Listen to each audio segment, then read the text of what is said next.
O'quvchilar, eritmalar mavzu bo'yicha darsimizni davom etamiz.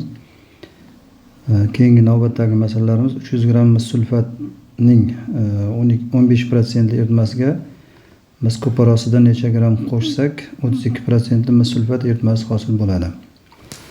Foiz konsentratsiyani formulasidan foydalangan holatda eritmaning jami massasini topish uchun men mis sulfat 5 ta suv ko'parasining massasini topishdan avval men uni molini x mol deb olaman. Molini n barobar x mol. Unda massasi bo'ladi.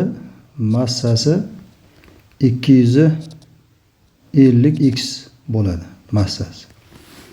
Ana endi demak biz 300 gram eritmani ustiga 250x qo'shsak ko'parasidan eritmaning jam massasi 300 qo'shilgan 250x bo'ladi.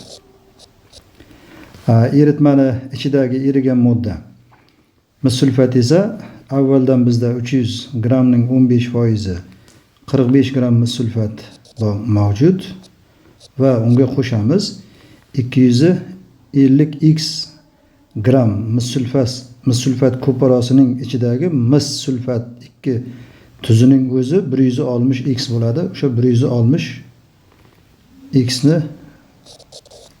erigan modda sifatida qo'shib olamiz va barobar bu nisbat bersin 0.32 ni. Bu tenglamamizdan x barobar 0.6375 kelib chiqadi. Bu x'imiz mana bu qo'shgan mis ko'parasimizning moli edi.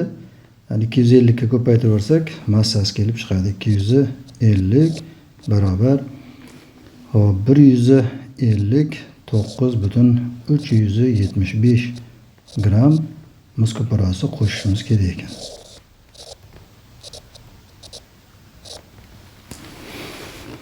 Navbatdagi masalamiz 280 gram 40% H-xlor eritmasiga rux metali tashlangan sayin H-xlor sarflanib foiz konsentratsiyasi kamayib boradi. Va foiz konsentratsiyasi H-xlorning 25% ga tushib qolishi uchun necha gram rux tashlashimiz kerak ekan. Xo'p, buning uchun reaksiya tenglamasini yozamiz. Reaksiya tenglamasi rux H-xlor bilan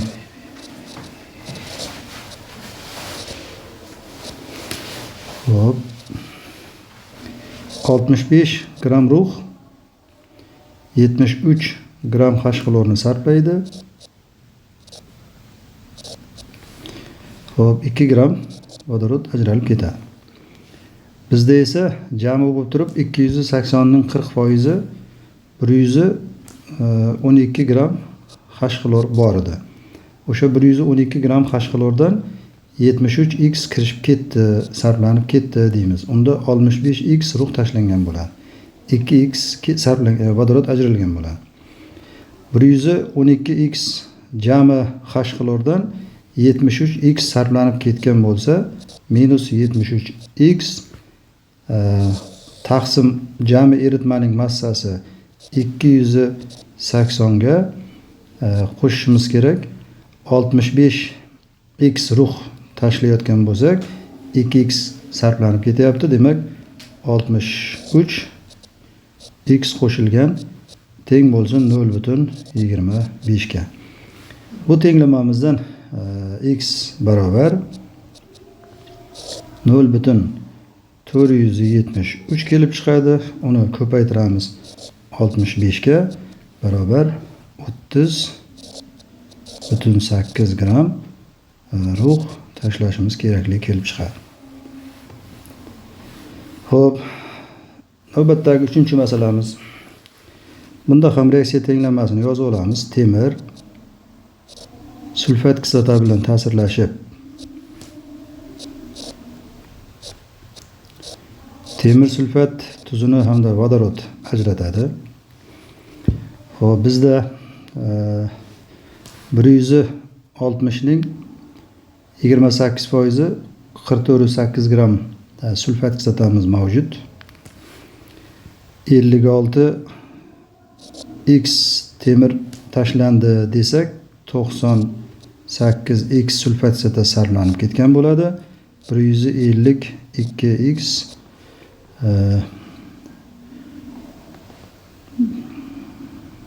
tuz hosil bo'lgan bo'ladi. Xo'p, mis sulfat tuzi hamda 2x vodorod ajralib ketgan bo'ladi. Ana endi masala shartida hosil bo'lgan mis sulfat tuzi bilan qolgan sulfat kislotani massa ulushlari tenglashib qolsin degan shart bajarilgan. Bizda 44,8 gram sulfat kislotadan ayirib tashlaymiz 98x ni. Jami eritmaning massasi esa 160 qo'shilgan 54x. 54x imiz 56x dan qo'shganimizda 2x ketib qolgan. Jami massa 54x qo'shilgan. Bu eritmada qolgan sulfat kislotani massa ulushini beradi. Bu ifoda teng bo'lsin. Eritmada hosil bo'lgan 152x temir 2 sulfat tuzini yana o'sha jami massa 160 plus 54x ga bo'lganimizga. Xo'p, bunda mahrajlar bir xil bo'lganligi uchun qisqartirib yuborsak bo'ladi. 44,8 minus 98x teng 152x 44,8 teng. Hop. 152 qo'shiladi 98 250x x teng 4,8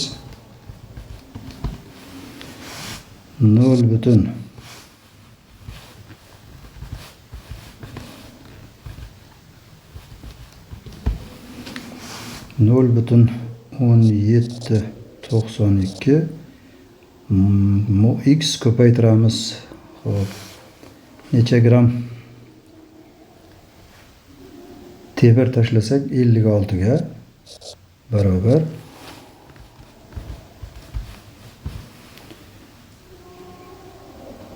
10 gram temir tashlashimiz kerak ekan. Va oxirgi masalamiz. Xo'p,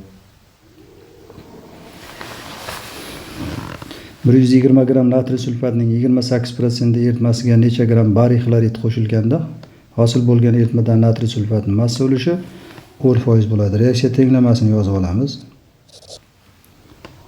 Bariy xlorid qo'shilgan natriy sulfat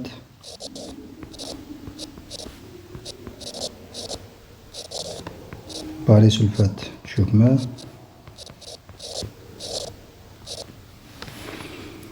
208x bariy xlorid qo'shdik desak 142x natriy sulfat sarflanib ketadi va 233x bariy sulfat cho'kmaga tushadi.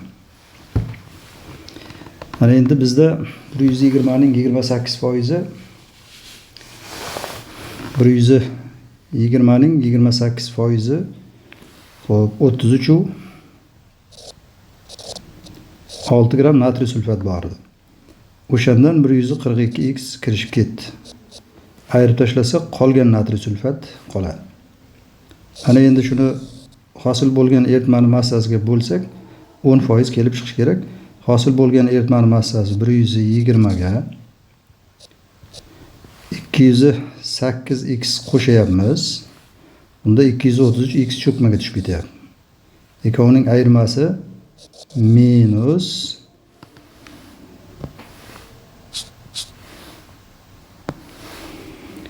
minus 25x barobar 0,1.